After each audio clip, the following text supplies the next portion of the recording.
kenyataan yang telah pun dikeluarkan oleh ahli parlimen daripada Tenggara, saudara YB Manzri.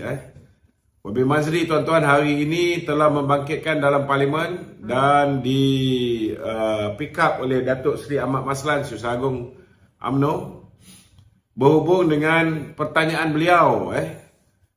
Seperti mana yang telah tular, semua orang dah tahu tentang kertas siasatan ataupun siasatan pihak SPRM terhadap Hakim Datuk Nazlan. Hakim Datuk Nazlan ini, saudara, Nazlan Ghazali adalah merupakan hakim yang mengendalikan kes SRC International.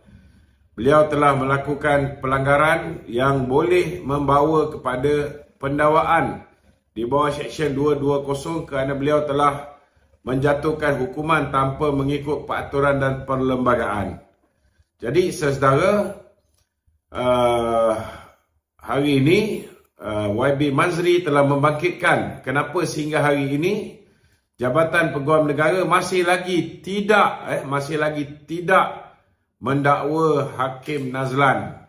Dan seperti mana yang kita sedia maklum, saudara, kami juga di sekretariat yang mengumpulkan semua penyokong-penyokong Datuk Seri Najib Tun Razak, kita telah menghantar satu memorandum kepada Yang Amat Berhormat Perdana Menteri meminta supaya diteliti dengan sehabis baik kes ini, memandangkan tuan-tuan, Nazlan bukan hanya telah melanggar Seksyen 220 Kanun Kesiksaan, tetapi beliau juga telah melanggar tata etika hakim dengan tidak mengisytiharkan dia punya konflik of interest, di mana beliau berdasarkan penemuan bukti-bukti baru pihak Peguam Datuk Seri Najib adalah merupakan manusia yang telah menjatuhkan hukuman ke atas Datuk Seri Najib dengan mengatakan tindakan Datuk Seri Najib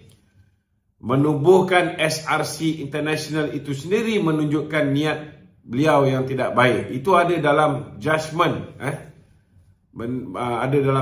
Hakim Nazlan dalam menghukum Datuk Najib. Padahal, tuan-tuan, berdasarkan maklumat terkini, Hakim Nazlan lah yang terlibat bersama dengan Maybank. Beliau pada ketika itu merupakan Company Secretary Maybank, General Counsel Maybank dan Head of Corporate and Legal Affairs Maybank. Hakim Nazlan sepatutnya recuse himself ataupun menarik diri daripada menghakimi kes itu. Dan saya pun nak beritahu daripada maklumat yang saya terima, Hakim Nazlan ini, tuan-tuan, bukan buat kerja ni sekali. Dia pernah juga buat kerja ini ketika beliau di OCBC. Ada satu kes di mana pihak tertentu telah menyaman OCBC dan beliau pernah bekerja di OCBC. Pihak ini telah berjaya menang di mahkamah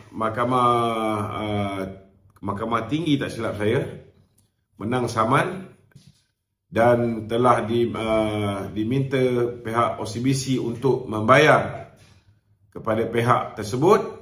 Namun, tuan-tuan, namun apa yang berlaku, saudara, di Mahkamah Rayuan, Hakim Nazlan yang membacakan keputusan, Mahkamah Rayuan telah reverse keputusan itu, dan akhirnya ianya menyebabkan pihak yang dah menang di Mahkamah Tinggi kalah di Mahkamah Rayuan. Pada hakikatnya, tuan-tuan, Hakim Nazlan pernah bekerja dengan OCBC dan mempunyai kepentingan, dan sekali lagi gagal untuk mengisytiharkan bahawa beliau mempunyai konflik kepentingan dalam kes tersebut. Ini, tuan-tuan, nantikan sikit hari lagi mereka akan membuat laporan polis, tuan-tuan.